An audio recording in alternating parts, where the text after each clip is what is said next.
अस्सलाम वालेकुम। आज हम अपने किचन में बना रहे हैं मटन रान रोस्ट। इसके लिए नहीं आपको ओवन की ज़रूरत पड़ेगी, नहीं तंदूर चाहिए होगा और बहुत ही ज़्यादा टेंडर सी ये बकरे की रान बन के तैयार होगी।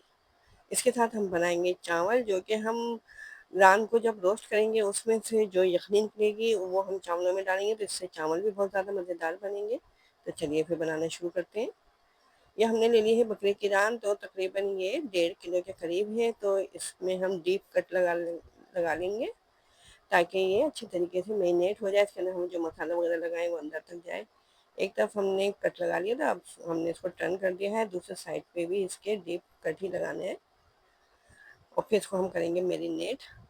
अगर आप बकरे की रान से नहीं बनाना चाहें तो बकरे के पीस जो होते हैं या फिर गाय के पीस जो होते हैं गोश्त के, उनसे भी बना सकते हैं। अब रान रोस्ट की हम मैरिनेशन तैयार कर लेते हैं। इसके लिए हमने 2 खाने के चम्मच भर के ये लहसुन अदरक का पाउडर लिया है। आप चाहें तो लहसुन अदरक का पेस्ट भी ले सकते हैं, बस पानी उसमें कम होना चाहिए। 1 खाने के चम्मच हम इसके अंदर डाल रहे हैं गोश्त खिलाने वाला पाउडर। आप चाहें तो कच्चा पपीता भी डाल सकते हैं 1 खाने का चम्मच, लेकिन छिलके समेत उसको पीसिएगा बिल्कुल बारीक। 1 खाने के चम्मच इसके अंदर हमने जीरा पाउडर डाला है। 2 खाने के चम्मच भर के धनिया पाउडर डाल दिया है और 1 चाय का चम्मच इसके अंदर कुटी हुई मिर्चें डाली हैं। 1 चाय का चम्मच पिसी हुई मिर्चें डालती हैं। और ये हमने ले लिया है टिक्का मसाला, किसी भी ब्रांड का आप ले सकते हैं। 2 खाने के चम्मच टिक्का मसाला डाला है और 1 खाने के चम्मच इसके अंदर नमक डाला है। टिक्के मसाले में भी नमक होता है, तो इसलिए हमने नमक थोड़ा कम डाला है।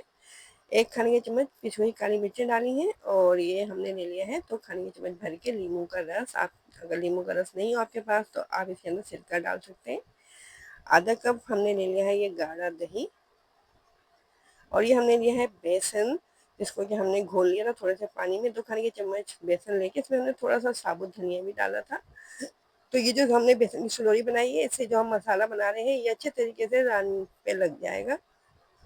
अब ये हमने ये देखें रान में जो कट लगाए थे कितने डीप कट लगे हुए हैं।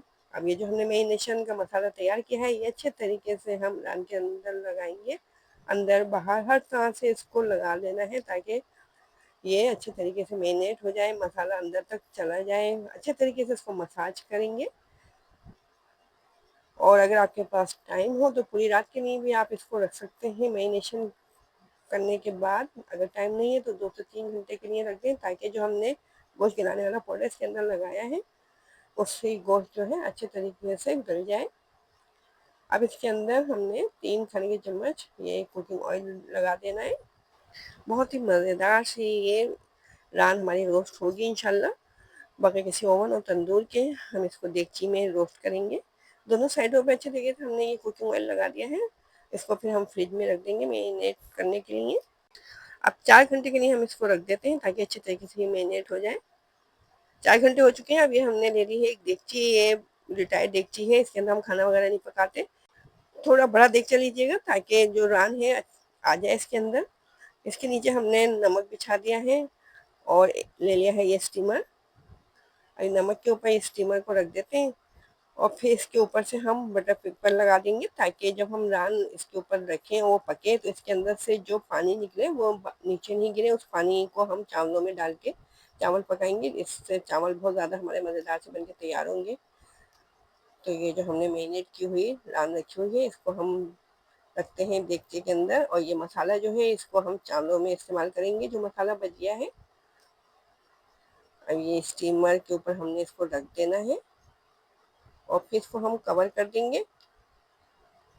अभी हम इसको हाई फ्लेम पे रखेंगे, जब नमक हमारा गर्म हो जाएगा तो फिर इसको हम लो फ्लेम पे कर देंगे और ऊपर थोड़ा से कुछ भारी सी चीज़ रख दीजिएगा ताकि स्टीम जो है बाहर नहीं निकले।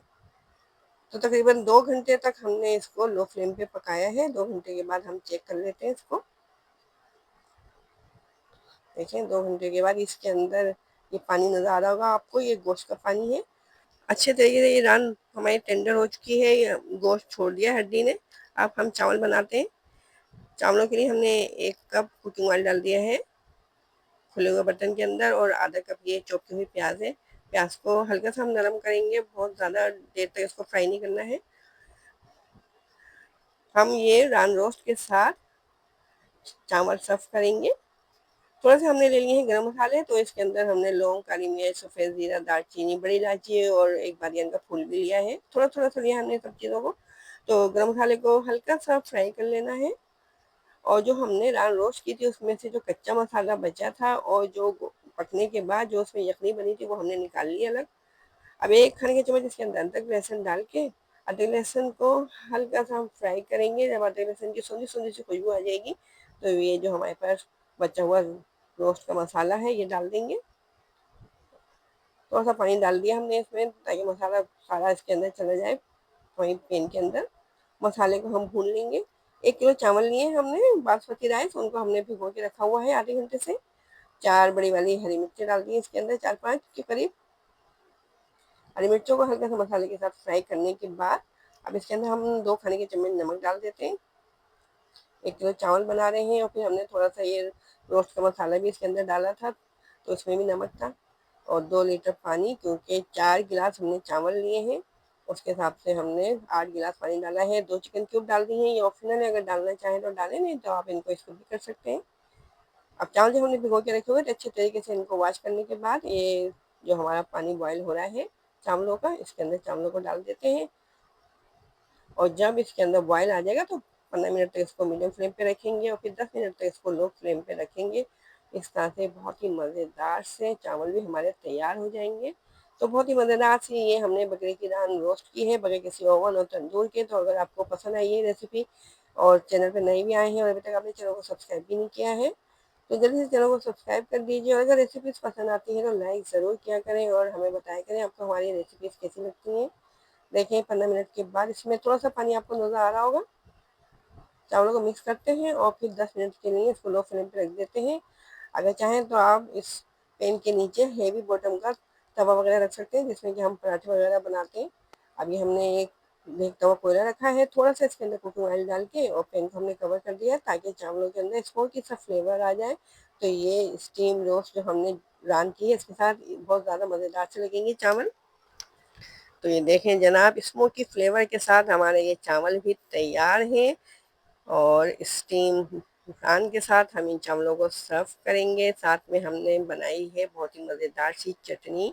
चाहें तो आप हरा वाला रायता भी बना सकते हैं इसके साथ। देखें जनाब कितनी खूबसूरत लग रही है देखने में ये। और अच्छे तरीके से इसका जो गोश्त है ये टेंडर हो चुका है। तो अगर घर में कोई दावत वगैरह है या फिर घर में कुछ मज़ेदार सा बनाना चाहते हैं तो इस रेसिपी को ज़रूर ट्राई कीजिएगा। ज़रूरी नहीं है कि आप बकरे की रान से ही इसको बनाएं। गोश्त के जो बड़े पीसेस वगैरह होते हैं उससे भी आप बना सकते हैं, गाय के गोश्त से भी बना सकते हैं। बस उसको टेंडर होने में थोड़ा टाइम लगेगा। उसमें आप गोश्त गलाने वाला पाउडर या पपीता डालें तो थोड़ा ज़्यादा डाल दीजिए। तो ये चावलों के साथ ये देखें जनाब हमारे ये बकरे की रान कितनी मज़ेदार लग रही है देखने में। तो ज़रूर ट्राई कीजिएगा इसको और कमेंट में ज़रूर बताइएगा कि कैसी लगी आपको हमारी ये रेसिपी जो कि हमने बगैर ओवन और तंदूर के बनाई है। तो अब हमें इजाज़त दें। अपना ख्याल रखें, अपने से जुड़े लोगों का ख्याल रखें। मज़ेदार सी रेसिपीज़ को ट्राई करते रहें, एंजॉय करते रहें। अल्लाह हाफिज़।